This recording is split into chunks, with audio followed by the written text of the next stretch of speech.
Have you heard recently about the basketball player Sebastian Telfair? Which, guys, he made millions of dollars in the NBA and he lost it all. Lost it all. And what's even worse about it is now he's living in the projects. Check out this video, man. It's really, really wild. My name is Sebastian Telfair. I was born and raised in mermaid houses in Brooklyn, New York. The day I picked up a basketball was the day I was for sure knowing I was going to make it out.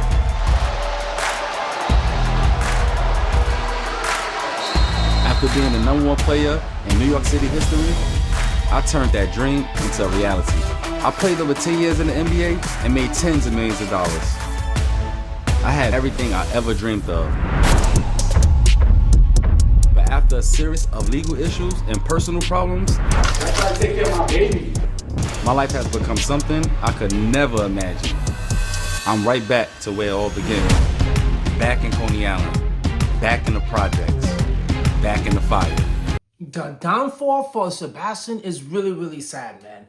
It really is. Now, first of all, to put things in perspective, he was at one point like the top 5 high school basketball recruit. So he knew instantly his NBA career was a set. He knew it was set. And by the way, he did not go to college, which is probably, in his case, a bad thing. He probably needed a little bit more maturity by going to college. But he didn't go. He skipped it and went directly into the NBA. And he was drafted really high. And also, remember this, he was drafted in 2004.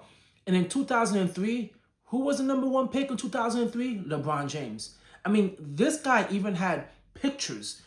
He was on covers of magazines and everything, man. He had it made. He had it made. Everyone was talking about this guy. If you're from New York, you knew exactly who he was. He even had a sneaker deal, okay? From high school. From high school, he had a sneaker deal with Adidas. It was called the T-Mac, I think 3 Teflairs, I think is what it was called. He had it all, man, and he lost it. So can you imagine having all of that and going back into freaking living in the projects, Section 8 living? Now, the way he lost that money, I'm going to get into it in a few. I want to keep on sharing the video. But the reason why he ended up going back to the projects and all his legal battles is going to blow your mind, man. This shit is really sad. Yeah, mermaid houses should be giving me mixed feelings. I ain't gonna lie. It's more of a love-hate relationship with Coney Island. This is crazy though. Man, this is the garden right here. This is where everybody got chopped up right here. That's how I became NYC best point guard ever do it right here. Well, you know, when I was coming up through the fire, I remember it ain't look like this. 2016, I came through with Eric Adams, Mark Trigger, the NBA, and we designed all this up. I just was doing it for the community. I was not expecting to be living in the motherfucker though. When I was in the NBA, making the money, doing what I love to do, I always thought that my life would continue to go up and I would just have a sweet retirement and be able to raise my kids. And somebody told me I was gonna end up back in the projects, I would have never believed anyone, not for 1 minute. I ended up getting locked up in 2017, licensed firearms and all that BS. You know, going through my divorce and now, sheesh. Fighting the feds and my divorce affected my finances. Now I gotta run around broke. Oh, listen, man. Oh, man. Let me tell you guys why right now he's currently in jail. Because he did this video right before he actually turned himself in. But let me explain to you the dumb stuff that he did, man. It really was just horrible. I don't know why someone would think they could get away with this. But if you guys are not aware, what happened was there was a big scheme going on in the NBA. It was a healthcare fraud, which people were basically going to doctors or making up fake medical claims and dental claims. And they were getting reimbursed from the NBA because that's how it works. You go to doctors, you get the claim, give it to NBA, you get reimbursed. It was nearly a $14 million scheme that was uncovered, and so many people right now are in jail. One of them being Darius Miles. He served time. A lot of them served time. In his case, it was $348,000 that he did in falsified claims. And he pled guilty. He was caught red-handed. He knew exactly what he was doing. Now, dig this, guys. He was given community service. So rather than going to jail, he had to do community service. This man never did community service at all. Part of the community service, from what I read somewhere, was he needed to work a 9 to 5. And according to him, he couldn't find a job. He couldn't do it. So he never actually got it under 5 and did none of that. Boom. Now he's back in jail. And it's funny because recently it showed him in the yard talking to Diddy. This is the problem, man, that happens to so many people when they think that just having money fixes everything. It doesn't. Because if you heard him in the beginning of the video, I don't want to judge this guy, but damn, I'm going to have to call it out. He said when he came back, the fact he had to go back to the hood, he said, this is a love, love, love, hate. He said hate once type feeling he has. So he has no fear of going back. Even though he thought, nah, I would never go back to this lifestyle. He had no fear of going back because to some people, that's the comfort zone. And for him, it feels like, yo, he had no fear. $14 million, man. The man had it all. He had it all. And he was the man, legendary basketball player in New York. He's saying he's the best. There's a big debate. Skip to Malou will have something to say about that. But he's saying he's one of the best point guards ever in New York. And I will tell you this, the publicity around him was massive. And to know he lost it all really sucks. Now listen, hang in because he's going to show you how he's living right now in his Section 8 in his apartment. And it's really sad to watch, man. This right here, this the same building that y'all seen it through the fire that I grew up in.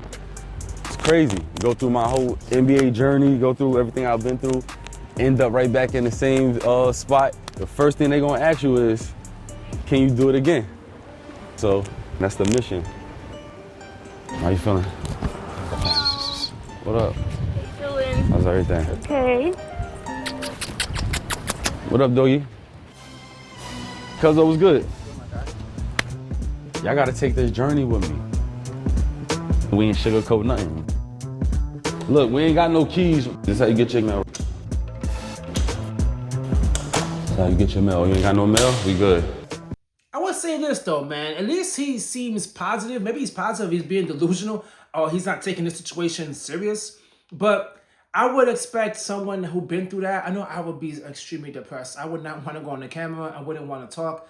But he seems to be extremely positive by it. And he's just like, yo, it is what it is, right? It is what it is. He's going through his trouble, and he's back now living in the projects. Which to me, I asked my wife about this. I had a conversation because she resided in New York. I'm from Jersey. I did not grow up in the projects, but I kind of have an idea of Section 8 living because I have friends who did live in the projects. And I know there usually is a waiting list, a long waiting list to get in. So I'm like, how is he able to get into living in Section 8, right? Like, how is he able to come from a multi-millionaire? And that's how you know he lost it all, because he has no assets at all, guys. He has nothing at all. To go back in just like that, I thought it would be really difficult to get in. But man, can you imagine just walking around and people just looking at you like, yo, this guy right here had it all, and look where he's living.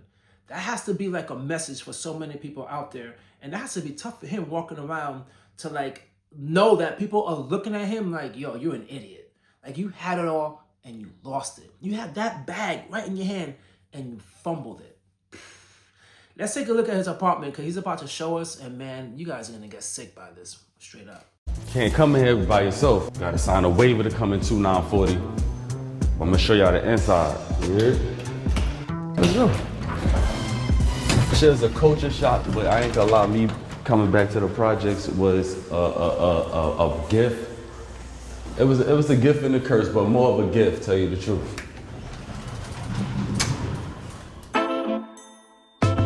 I really wanted to show the world exactly how I'm living. Being in the project is all a mental thing also, you know what I'm saying? But shit is definitely real. This is the kitchen right here and shit. This shit get lit at, take care of yourself. My last pantry I had in my crib is a whole room size. You know what I'm saying? But right now, this is the pantry, you heard? Check out the amenities, man. Stainless steel appliances and all that. This is my office / closet room. Y'all might have seen this jersey right here. Y'all see this jersey right here? 1,000 pair off-whites and all that. Y'all already know I'm gonna stay fly. They're a little worn, so somebody got their ass bust when we wearing these. Oh man, I feel really bad for this dude, man. I really do. I really do. Can you imagine? He was probably living in a mansion or a nice ass house, obviously away from the projects. And look at that. And remember, what I said in the beginning as well, the words that he chooses to say is really, really important. He said, this, going back to living in the projects, once again, he said this, is a gift or a curse, but it's more of a gift. Right? And this is not to bash people who live in the projects. Some people live in the projects because they just financially, they're going through some things, and that's just, the lower income, or right now things are extremely expensive in New York and other places. So I get it. I get it, right? But in his case, it's like, how is that considered a gift? Like how is that really considered a gift to have to go back to where it started and you're not doing anything positive, right? He's not actually out there talking to the kids, probably, educating them and telling them, hey, this is the things that you shouldn't do. This is how I messed up. Because if me, right? And obviously we're all different, because I would personally, that would be my agenda. My agenda would be either make a YouTube channel or visit local high schools. I just do things in the community to let people know these are the things that you really need to avoid. This is what I did that got myself in trouble. Because his story is a very great story for a lot of kids growing up, probably trying to be like him in the sense of the opportunity to make it to the NBA. And there's a lot of pitfalls, a lot of things along the way that you need to be careful with. And he can make his story a very positive story. And I really feel like what he's doing is he's glorifying it. He's acting like, I'm back in the hood and it's all good and whatever, whatever. Nah, man. You need to like really have like a conversation with himself and also other people to educate them, because going back to that, guys, is not normal. I know I would break down. I'll be extremely, extremely upset at the fact that I fumbled, but then at the same time, I'll rebound from it and try and do something positive. In his case, as I said, he's in prison right now, right? Serving time due to the fact of he didn't do his community service. So it feels like something as simple as that he couldn't do. He said he couldn't work a 9 to 5. It's like, come on, man. Like there's something you could do community service, as I said, going to high schools and teaching kids. I'm pretty sure the judge would at least find that way more productive than you just getting a 9 to 5, right? Man, it's not done, guys. It's not done. I don't know if y'all know, on COVID, I lost my mom and I lost my oldest brother. And the next year, God sent me twins, girl and boy. I'm gonna go say what's up to them. They sleep out.